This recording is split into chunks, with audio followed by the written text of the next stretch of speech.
ओम शांति। आज 22 तारीख है, सद्गुरुवार है, प्यारे बाबा का दिन है आज। तो आज सारा दिन मैं प्रभु प्रिय सो लोकप्रिय आत्मा हूं, इस स्वमान का अभ्यास करेंगे। तो जैसे कहा भी जाता है, जो प्रभु को प्रिय है वह सर्व को प्रिय होता है। तो सबसे पहले मुख्य पुरुषार्थ करना ही हमको प्रभु प्रिय बनने का, भगवान को हम प्रिय होने चाहिए। तो साथ साथ आज बाबा कह रहे हैं कि सबसे मीठा अक्षर या वर्ड है बाबा, और बाबा कहते हैं तुम्हारे मुख से सदा बाबा बाबा निकलता रहना चाहिए। किसी को भी तुमको बाबा कहते हैं बाप का परिचय देना है, बाबा बाबा की धुन लगानी है। बाबा कोई भी आए उसको पहले बाबा बुद्धि में पक्का कराना है। बाप का परिचय देंगे तो बाबा कहते उनको कोई प्रश्न उठेगा ही नहीं। तो आज का प्यारे बाबा का महावाक्य है, बाबा कहते मीठे बच्चे सबसे मीठा अक्षर बाबा है, तुम्हारे मुख से सदा बाबा बाबा निकलता रहे। सबको शिव बाबा का परिचय देते रहो। प्रश्न है, सतयुग में कोई मनुष्य तो क्या जानवर भी रोगी नहीं होते, क्यों? उत्तर है, क्योंकि संगम पर बाबा सभी आत्माओं का और बेहद सृष्टि का ऐसा ऑपरेशन कर देते हैं जो रोग का नाम निशान नहीं रहता। बाप है अविनाशी सर्जन। अभी तो सारी सृष्टि रोगी है, इस सृष्टि में फिर दुख का नाम निशान नहीं होगा। यहाँ के दुखों से बचने के लिए बहुत बहुत बहादुर बनना है। गीत है, तुम्हें पाके हमने जहां पा लिया, जमी भी जमी आसमां पा लिया। ओम शांति। डबल भी कह सकते, डबल ओम शांति। तो आत्मा अपना परिचय दे रही है, मैं आत्मा शांत स्वरूप हूं, हमारा निवास स्थान शांति धाम है और हमारा बाप शांति का सागर है और हम बाबा की संतान है। सब आत्माएं ओम कहती है, तो वहां हम सब भाई भाई हैं। फिर यहाँ भाई बहन है, तो अब भाई बहन से नाता शुरू होता है। तो बाप समझाते हैं हमारे सब बच्चे हैं, ब्रह्मा की भी तुम संतान हो, इसलिए तुम भाई बहन है, तुम्हारा और संबंध नहीं। तो प्रजापिता की संतान, तुम ब्रह्मा कुमार कुमारी हो। पुरानी दुनिया को चेंज करने इस समय ही आते हैं। तो बाप ब्रह्मा द्वारा ही नई सृष्टि रचते हैं। ब्रह्मा से भी संबंध है ना, तो युक्ति भी कितनी अच्छी है।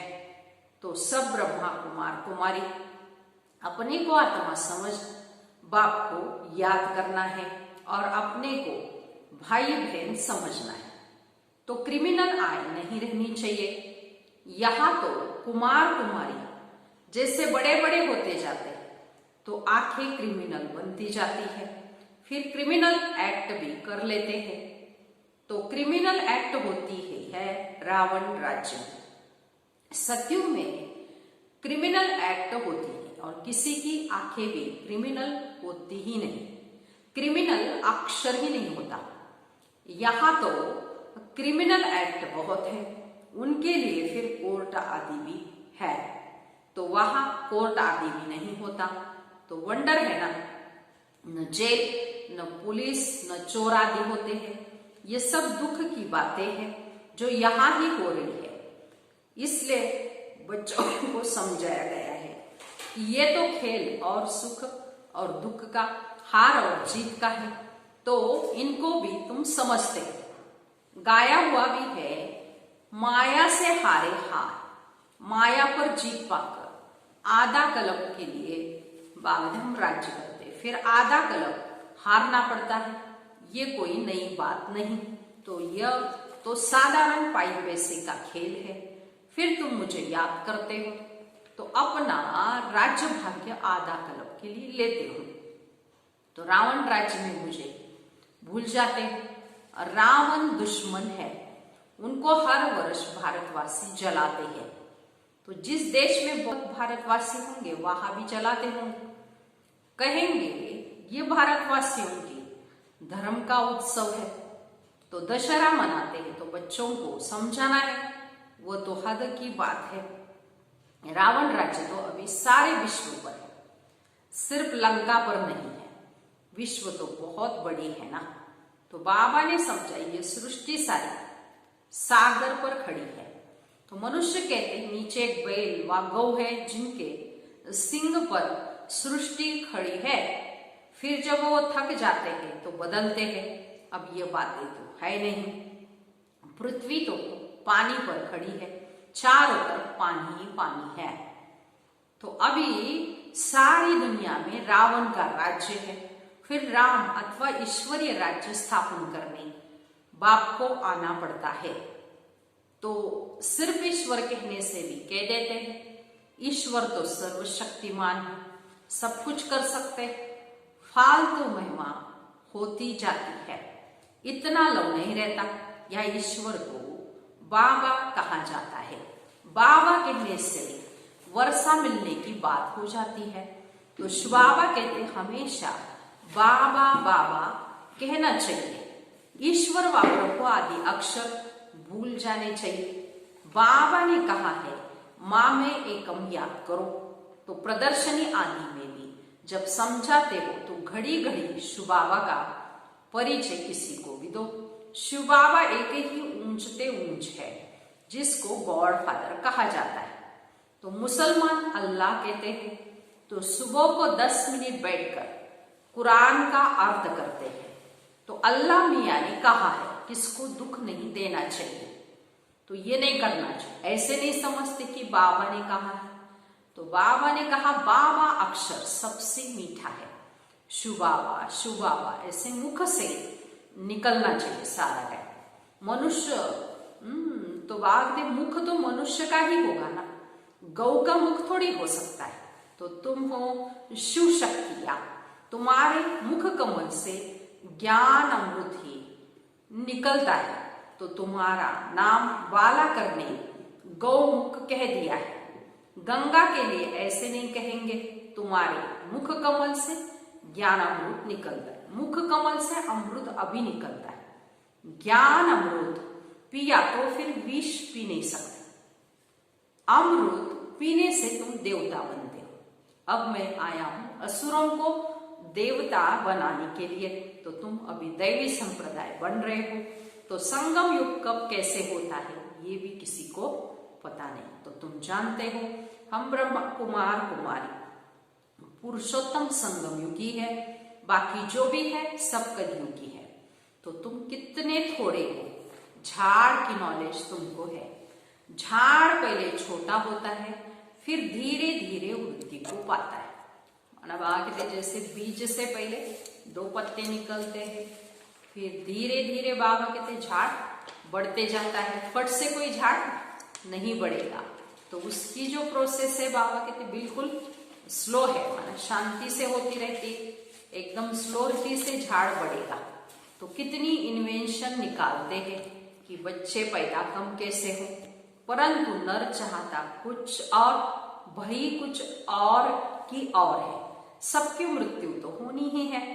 अभी फसल बहुत अच्छी होगी, आई वर्षा कितना नुकसान कर देती है। नेचुरल कैलेमिटीज को तो कोई समझ न सके, कोई बात का ठिकाना थोड़ी है।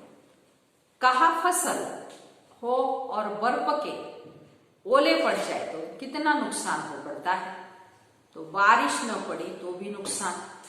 इनको कुदरती आपदाएं कहा जाता है।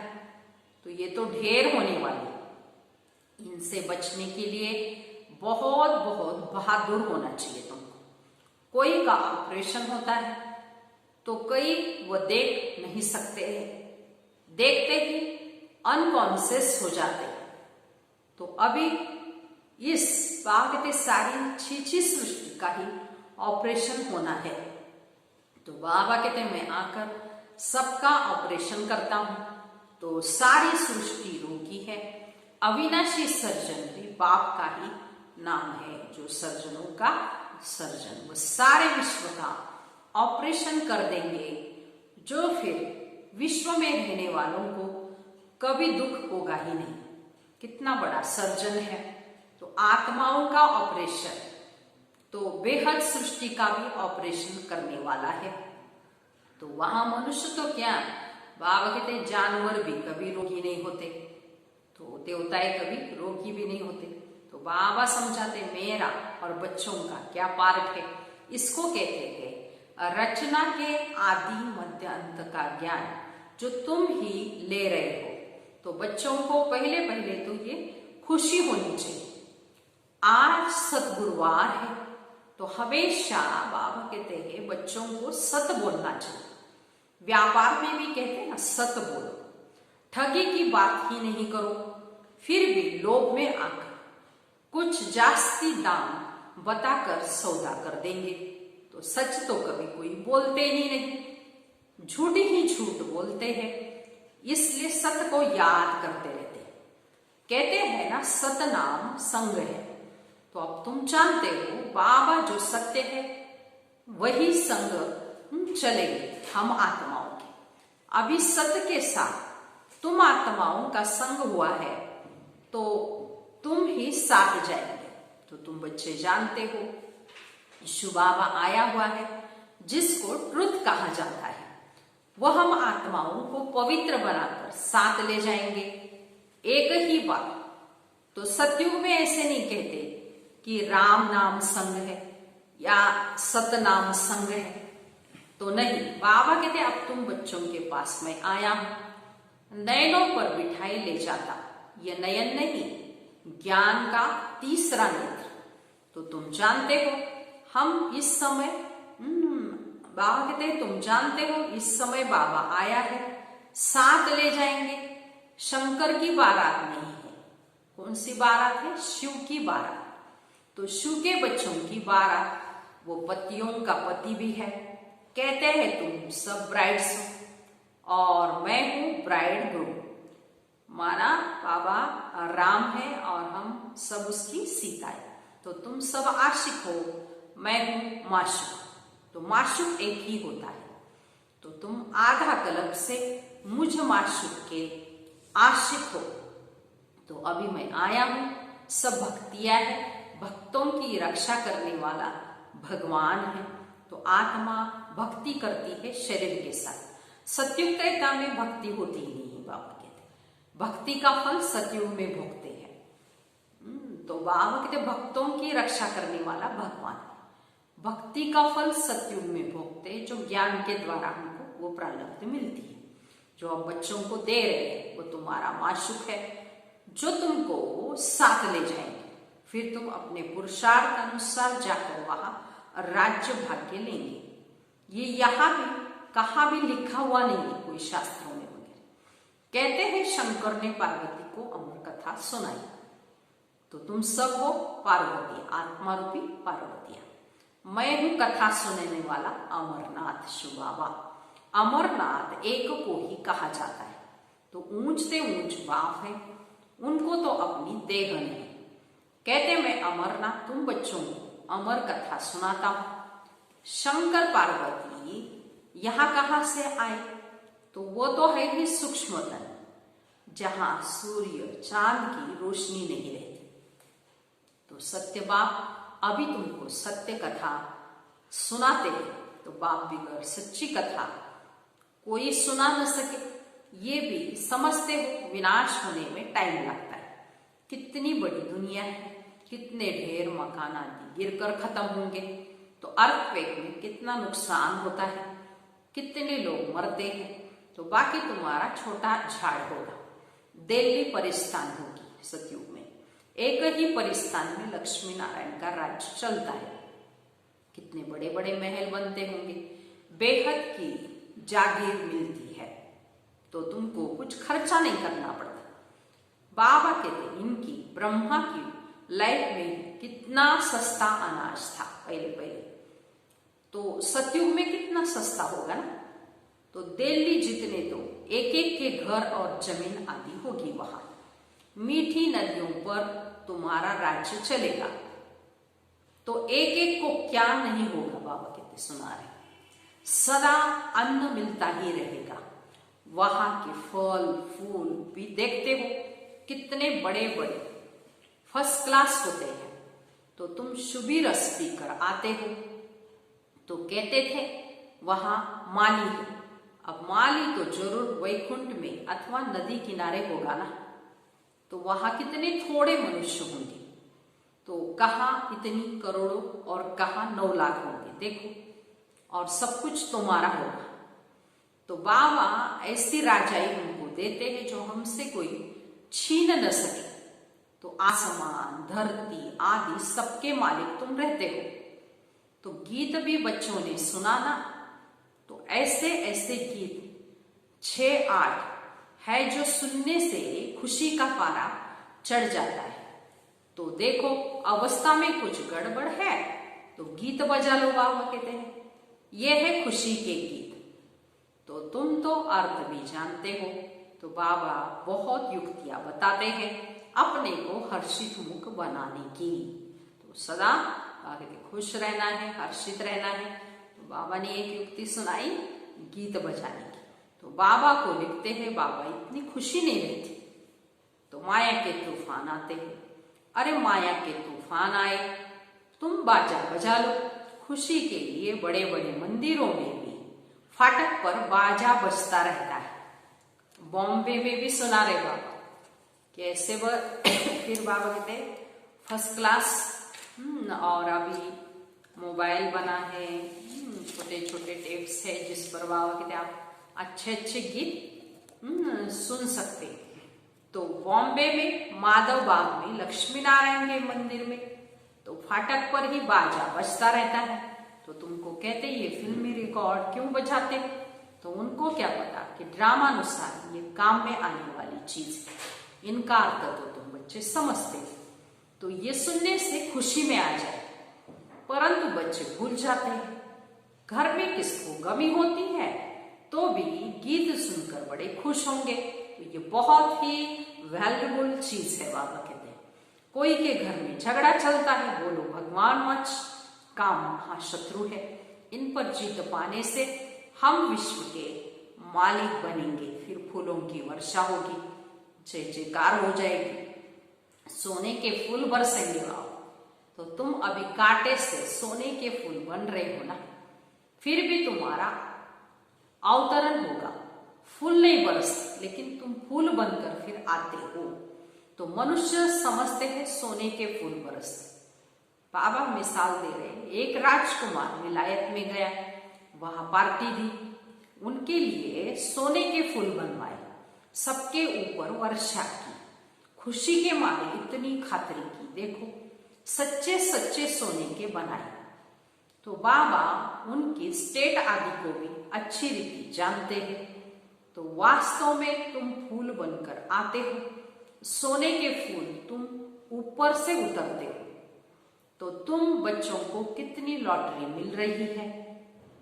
तो बाबा कहते हैं कितनी बड़ी लॉटरी विश्व की बादशाही की। जैसे लौकिक बाप बच्चों को कहते हैं तुम्हारे लिए मैं ये लाया हूं, तो बच्चे कितना खुश होते हैं। बाबा भी कहते तुम्हारे लिए मैं बहिष्ठ लाया हूं, तो तुम वहां राज्य करेंगे। तो तुमको कितनी खुशी होनी चाहिए।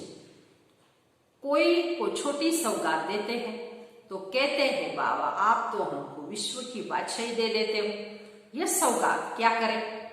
अरे शिव बाबा की यादगार साथ रहेगी, तो शिव बाबा की याद रहेगी और तुमको पदम मिल जाएंगे। तुम पद्मा पदम भाग्यशाली बन जाएंगे। अच्छा मीठे मीठे सिकिलते बच्चों प्रति माता पिता बाप दादा का याद प्यार और गुड मॉर्निंग। रूहानी बाप की रूहानी बच्चों को नमस्ते। हम रूहानी बच्चों की रूहानी माता पिता बाप दादा को याद प्यार गुड मॉर्निंग और नमस्ते। हम बनेंगे फरिश्ते। वाह बाबा वाह, शुक्रिया बाबा शुक्रिया। अभी सारे मुरली का धारणा के लिए मुख्य सार सुनेंगे। पहली पॉइंट है सत्य के संग वापस जाना है, इसलिए सदा सच्चा होकर रहना है, कभी भी झूठ नहीं बोलना है। दूसरी पॉइंट, हम ब्रह्मा बाबा के बच्चे आपस में भाई बहन हैं, इसलिए कोई भी क्रिमिनल एक्ट नहीं करनी है। भाई भाई और भाई बहन के सिवाय और किसी संबंध का भान न रहे। आज का वरदान, लोक पसंद सभा की टिकट बुक करने वाले राज्य सिंहासन अधिकारी भव। विस्तार, कोई भी संकल्प या विचार करते हो तो पहले चेक करो कि ये विचार व संकल्प बाप पसंद है। जो बाप पसंद है वो लोक पसंद स्वतः बन जाते हैं। यदि किसी का भी संकल्प में स्वार्थ है तो मन पसंद कहेंगे, और विश्व कल्याणार्थ है तो लोक पसंद व प्रभु पसंद कहेंगे। लोक पसंद सभा के मेंबर बनना अर्थात लॉ एंड ऑर्डर का राज्य अधिकारी व राज्य सिंहासन प्राप्त कर लेना। तो ऐसे बाबा ने आज वरदान दिया है, राज्य सिंहासन अधिकारी भव। तो ये देखना है कि जो भी हम संकल्प करते हैं या विचार आता है वो प्रभु पसंद है क्या, माना बाप पसंद है क्या। तब बाबा कहते हो बाप पसंद होगा तो लोक पसंद आप सहज ही बन जाएंगे।